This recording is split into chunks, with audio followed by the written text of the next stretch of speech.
Comments এবারের মাধ্যমিকের অঙ্ক প্রশ্নে শর্ট কোশ্চেনগুলো দেখে একটা বিষয় আমি প্রথমে বলবো যে প্রশ্নের কিন্তু একাধিক সেট লক্ষ্য করা যাচ্ছে। আমি জানি না অন্য সাবজেক্টের ক্ষেত্রে কি হয়েছে। এবার এর আগের আগের বছর কিন্তু এমনটা আমার যতটা স্মরণে আসছে লক্ষ্য করা যায়নি। আপনারা অবশ্যই কমেন্ট করবেন। দেখুন, আমি এখন যেটা দেখাচ্ছি এটা 2025 সালেরই ম্যাথামেটিক্সের প্রশ্ন। এখানে দেখুন, একের দাগে a:2 b:5 এই অঙ্ক রয়েছে। দুইয়ের দাগে ত্রিভুজের একটা সেক থিটা 1 tan θ বাহু দিয়ে একটা অঙ্ক রয়েছে।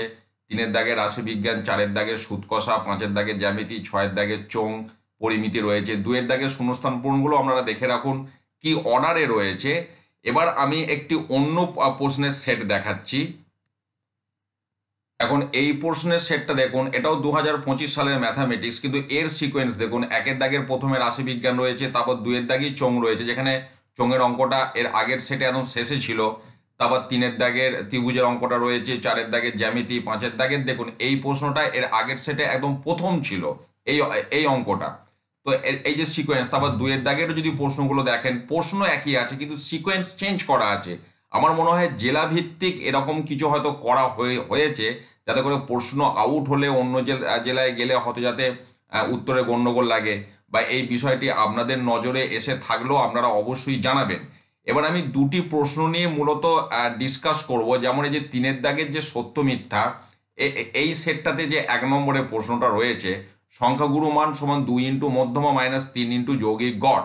এখন যদি দশম শ্রেণীর যেটা লেটেস্ট ভার্সন যে এডিশনের যে বইটা, সেই বইটা যদি আমি খুলি, তো এখানে যে পেজ নাম্বার 363-তে একদম নিচে বক্সের মধ্যে যেখানে এই সূত্রটা লেখা আছে, সেখানে পরিষ্কার লেখা আছে মূল্যায়নের অন্তর্ভুক্ত নয়।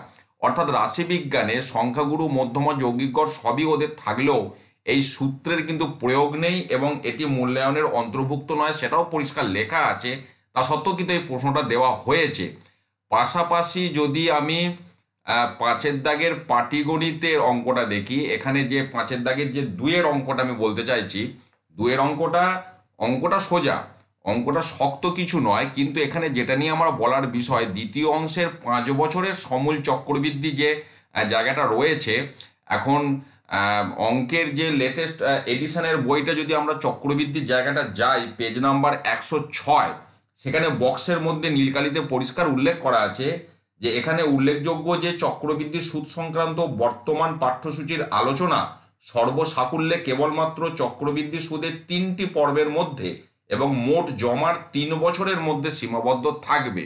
সেখানে এখানে 5টি পর্ব বা 5 বছর দিয়ে দেওয়া হয়েছে, যেটা সিলেবাস বহির্ভূত। আমি আবার বলছি, অঙ্কটা কিন্তু সোজা, কারণ এখানে হোল কিউবের সাথে এখানে হোল টু দি পাওয়ার মানে টু দি পাওয়ার 5টা ক্যান্সেল হয়ে হোল স্কোয়ার পড়ে থাকবে। কিন্তু এই যে 5 বছরের সমূল চক্রবৃদ্ধি সুদের পর্ব যে 5, এটা কিন্তু সিলেবাস বহির্ভূত।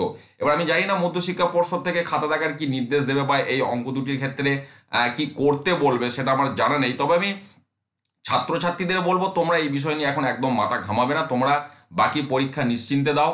তোমাদের ক্ষতি হবে বা অসুবিধা হবে এমন কোনো নির্দেশ বোর্ড থেকে দেবে না। যেটা সঠিক তোমাদের ফেভারেই সেই সিদ্ধান্ত যাবে।